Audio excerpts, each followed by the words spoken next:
Hi friends, welcome to Sivakami's kitchen and crafts. இன்றைக்கி நம்ம வீடியோவில் என்ன பார்க்க போகிறோம்? இந்த கூடை பார்த்திங்கன்னா நல்லா பெருசாக பின்னிருக்காங்க. பெரிய கூடை தான் இது. எல்லாமே சூப்பரு. ஆனால் அந்த கைப்பிடி மட்டும் கொஞ்சம் லீனாக வச்சுட்டாங்க.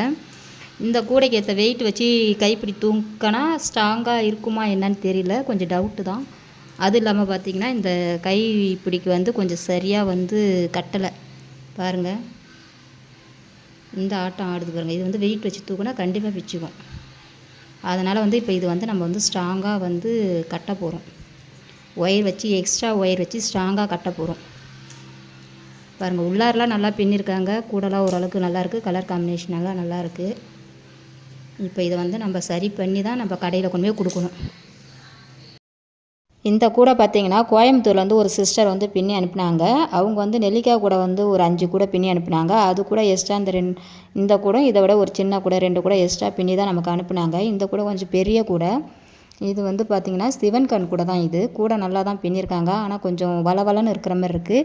அது ஏன்னா ஒயர் அந்த மாதிரி இருக்கிறதுனால கூடை கொஞ்சம் அப்படியே வளவலன்னு இருக்கிற மாதிரி இருக்குது, ஸ்டிப்பாக இல்லை.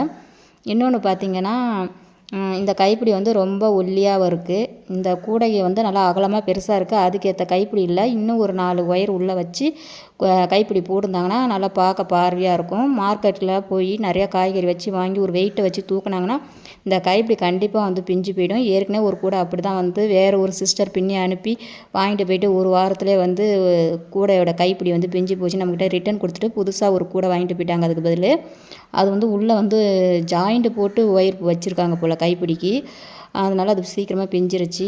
இப்போ அது யாருக்கு லாஸ்? முழுக்க அது வாங்கின எனக்கு தான் லாஸ் ஆச்சு. திரும்ப அந்த கூடைக்கு கைப்பிடிலாம் பின்ன முடியாது. அதை பிரிச்சுட்டு மறுபடியும் கைப்பிடி பின்னி மறுபடியும் அதை சேல்ஸ் பண்ணவும் முடியாது. ஏன்னா கூடை கொஞ்சம் பழசாயிடுச்சு. அதனால் இந்த மாதிரி நிறையா மிஸ்டேக்லாம் வருது. இந்த மிஸ்டேக்கெல்லாம் முழுக்க எனக்கு மட்டும் தான் நஷ்டம் வருது. இப்போ பின்னி எனக்கு கூட அனுப்புகிறவங்க எல்லாமே பார்த்திங்கன்னா அவங்களுக்குள்ள பணம் லேட்டாக போனாலும் அவங்களுக்கு ஃபுல் அமௌண்ட்டு போய் சேர்ந்துருது. ஆனால் இதை வாங்கி சேல்ஸ் பண்ணுற எனக்கு தான் இதில் கொரியர் சார்ஜு இந்த மாதிரி ஏதாவது ஒரு நஷ்டம் வந்துருச்சுன்னா எல்லாமே நம்மளுக்கு தான் பொறுப்புன்ற மாதிரி ஆகிடுது. அதனால் இனிமேல் கூடை பின்னி அனுப்புகிறவங்க கொஞ்சம் பார்த்து நல்லா பின்னி அனுப்புங்க. இப்போ இந்த கூடையில் பார்த்திங்கன்னா இந்த கைப்பிடி ஃபுல்லாக நான் இந்த 4 சைடும் எக்ஸ்ட்ரா பிளாக் கலர் ஒயர் என்கிட்ட இருந்துச்சு. அதனால் பிளாக் கலர் ஒயர் போட்டு எக்ஸ்ட்ரா 4 சைடு நல்லா ஸ்ட்ராங்காக கட்டிட்டு சரி அந்த கைப்பிடி கொஞ்சம் ஒல்லியாக இருந்தாலும் நம்ம 4 பக்கமும் நல்லா ஸ்ட்ராங்காக கட்டிட்டோன்னா ஓரளவுக்கு பொருளாக வெயிட் வச்சு ஓரளவுக்கு தூக்கலாம். அதனால் சொல்லிவிட்டு சரி இப்படியே நம்ம கடையில் கொடுத்தா கண்டிப்பாக யாரும் வாங்க மாட்டாங்க. நம்ம கொஞ்சம் சரி பண்ணி நம்ம கடையில் கொடுப்போம். ஏதோ வந்த விலைக்குனா இப்போ இது நல்லா எந்த குறையும் இல்லாமல் தாராளமாக ஒரு 500 ரூபாய்க்கு சேல்ஸ் பண்ணலாம். ஆனால் இதில் ஏதாவது குறை கண்டுபிடிச்சி சொல்லிட்டாங்கன்னா கண்டிப்பாக நம்ம சொல்கிற ரேட்டுக்கு போகாது.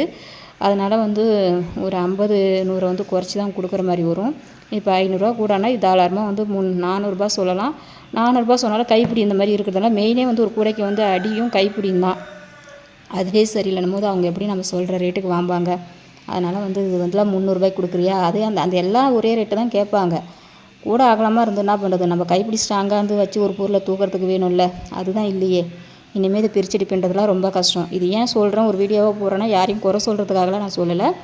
நீங்கள் இந்த வீடியோ பார்க்குற நீங்கள் யாராக இருந்தாலும் சரி, இனிமேல் நீங்கள் கூட பின்னும் போது அந்த தப்பை சரி பண்ணிவிட்டு கரெக்டாக கூடைக்கு ஏற்ற கைப்பிடி போட்டு எனக்கு பின்னி அனுப்புனீங்கன்னா கொஞ்சம் எனக்கு ஹெல்ப்பாக இருக்கும். திரும்ப எனக்கு 2 வேலை வைக்கிறது இல்லாமல் எனக்கு கொஞ்சம் டென்ஷன் வேறு அதிகமாக வந்துடும் அப்புறம் அதில். அதனால் அதெல்லாம் இல்லாமல் கொஞ்சம் பார்த்து சரி பண்ணுங்கள். இப்போ இந்த கூடை ஓரளவுக்கு ஓகே தான். இதே மாதிரியே கூடை பின்னி இதுக்கு நல்லா ஒரு கைப்பிடி போட்டு பாருங்கள். அப்போ தெரியும் இதுக்கு அதுக்கும் உள்ள டிஃப்ரெண்ட் என்னென்னு. சும்மா அந்த குமிழ் நம்ம வச்சுட்டோன்றதுக்காக கைப்பிடி ஸ்ட்ராங்காக இருக்குது, குமிழ் வச்சதுனால கைப்பிடி பிஞ்சு போகாது, அதெல்லாம் கிடையாது.